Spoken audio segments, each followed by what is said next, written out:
We're joined by the Primary Industries Minister, Clare Scriven in South Australia. Clare, look, Merry Christmas to you. We've got to wrap things up for the year. And how do you see how the year's gone for yourself and indeed the Labor government? Oh, thanks very much, Ricky. Look, I think it's been a very positive year. Obviously, there have been a lot of challenges. We've still got the floods as an ongoing challenge, of course, at the moment in the Riverland and Murray lands. And that's something that I'm sure everyone is feeling for people who are living in those areas and producers who are trying to run their businesses in those areas. But we're working hard, of course, on that. Biosecurity has been another big challenge this year. We, of course, had the increased threat of foot and mouth disease as well as lumpy skin disease, and I think there's been a lot of focus on that. I was really pleased that we're able to get through changes in the Parliament to the Livestock Act, which passed in the last week of Parliament, so that we are able to be more agile and flexible in the event of an incursion of an emergency animal disease. So I think that's been a real positive. Other legislation, of course, that I got through this year was the Cross-Border Commissioner, which will be incredibly important for our cross-border communities. We know how difficult it can be living and working, running businesses in areas that have that invisible line down them. So having got that through Parliament this year was also something that I was really, really pleased to achieve. Now, Clare, we came into the year, you were in opposition, and one of the hot topics was the COVID-19 situation and the handling of it, and there had been some angst in cross-border communities. You're not far from the border yourself, down at Port Mac in the southeast. Now, you've made this appointment of the Commissioner. As you say, the legislation has passed. Who is this Commissioner, and what are they going to be able to do for people along the border? Yeah, so I was really pleased to be able to announce that Liz McKinnon has been appointed as the South Australia's first cross-border commissioner, and that was another election commitment that we've now fulfilled to get that roll up, and in the new year she'll be up and running. So Liz is a cross-border resident herself.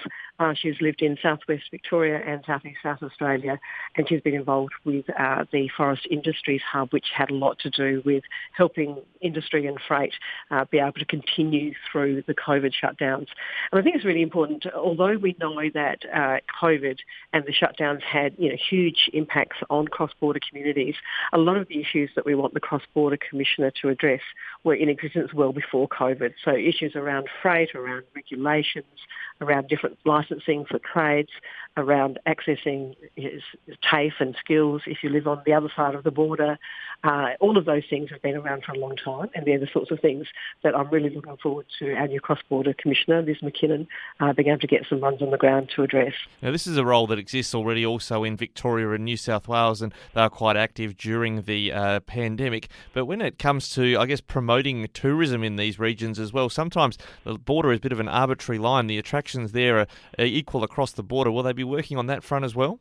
Well, I think what Liz will be doing first and foremost is getting out to all of the cross-border communities and hearing from businesses and local community leaders and residents about what the issues are. If tourism comes up as a high priority, then that is certainly what she'll be addressing. We know some of the things that have arisen already include the things that I've mentioned, like freight, like skills and education, also access to health services and how those interact across borders. So, but if tourism comes up as a major issue, then that will be absolutely work to be done as well. Well, when it comes to, I guess, other issues that came up this year, the biosecurity situation was one that, as Primary Industries Minister, we've had to respond to pretty quickly. You've mentioned that already, but there was an agricultural ministers meeting. I gather these have happened more frequently in the latter part of this year compared to what they were happening before, and what came up at that meeting about biosecurity. Yeah, so you're right that this is our third agricultural ministers meeting, which is the federal agricultural minister Murray Watt and also the relevant ministers from all the states and territories. So when I came into the role and became minister in March, my advice was that there'd been moves federally from the former coalition government to actually abandon having these meetings, just having them sort of on an ad hoc basis when an issue arose. But when the Albanese government came in, they asked, what would we like to see? Do we think there is value in all the agriculture ministers across the country meeting together? And the overwhelming response was yes, absolutely. There are so many issues that we do all face, and they might impact us slightly differently in different states and territories, but they are definitely ones that need to have a coordinated response. And biosecurity, of course, is one of those. So we So there was an overwhelming response that we do need to have these meetings regularly, that there is value in all the states and territories and the federal government getting together to discuss issues that have such a widespread impact. And biosecurity, of course, is one of those very important ones. But there are other things too, things around animal welfare standards. Traceability has been a big issue, and the electronic identification of sheep has been a big issue that we're talking about as well. So they've been very useful, having 3 of those meetings, and early in the new year we're hoping to have a face-to-face meeting so we can actually get together in a room instead of only via the screens. Yeah, Dougal Saunders, the New South Wales Ag Minister, was one who, a classic example on biosecurity, a varroa mite situation arose in northern New South Wales. If we lost bees to that, it'd be devastating everywhere. And he was one of the ones he said he advocated for Australia to copy Victoria's electronic identification scheme in sheep. That's now happening. Where is things standing in terms of the discussion about the cost sharing of that? We spoke with Sheep Producers Australia recently. They said they would say the discussions sometimes go around a 3-way split, federal, state and industry. Yeah, so the cost sharing is a really important discussion that is ongoing at this stage. Certainly in the Agricultural Ministers meeting this week, I reiterated that there needs to be a cost sharing approach.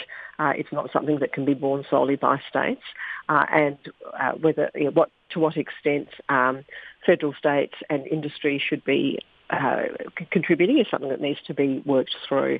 I think it's really important that we have a response that takes into account industry's views, and that's why here in South Australia we have funded a program for Livestock SA to look at how an implementation can work, and that will encompass a lot of different aspects, but I absolutely emphasise that cost sharing has got to be a big part of the discussion before we can finally commit to anything. Now, one last one, a topic that has been raised quite a lot across the year in the farming sector is the availability of labour. I understand from the communique from Wednesday's meeting that there's a record number of people in the Pacific Islander scheme, the PALM scheme. Is there continuing work from the Ag Ministers and indeed the Federal Minister Murray Watt in getting people through to fill the farm labour shortage? Well, there is. There's a lot of work going on that issue because it really is one of the top 2 issues that's raised with me anytime I'm talking with producers and anytime I'm in regional areas.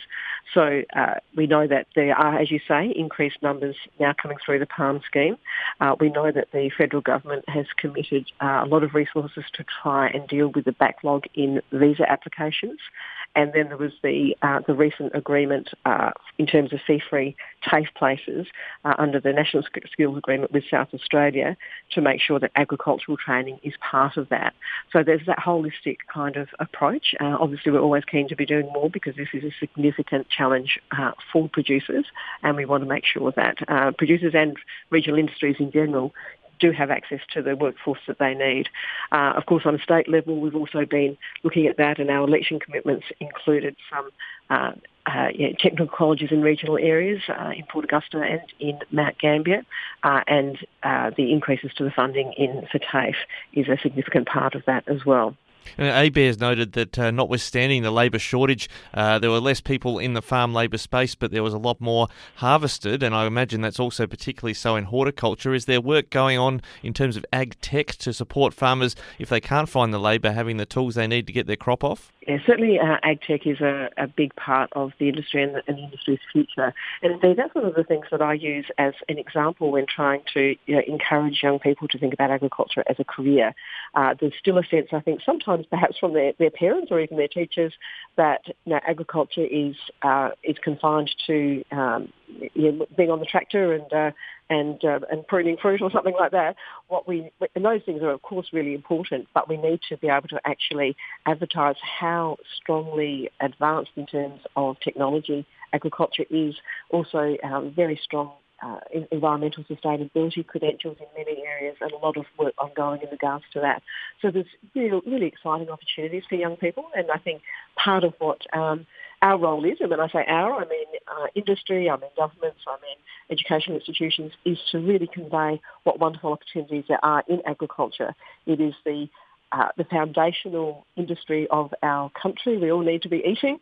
So it's really, really important that we continue to really progress and push the technology side as part of the whole narrative around why people should want to be involved in careers in agriculture.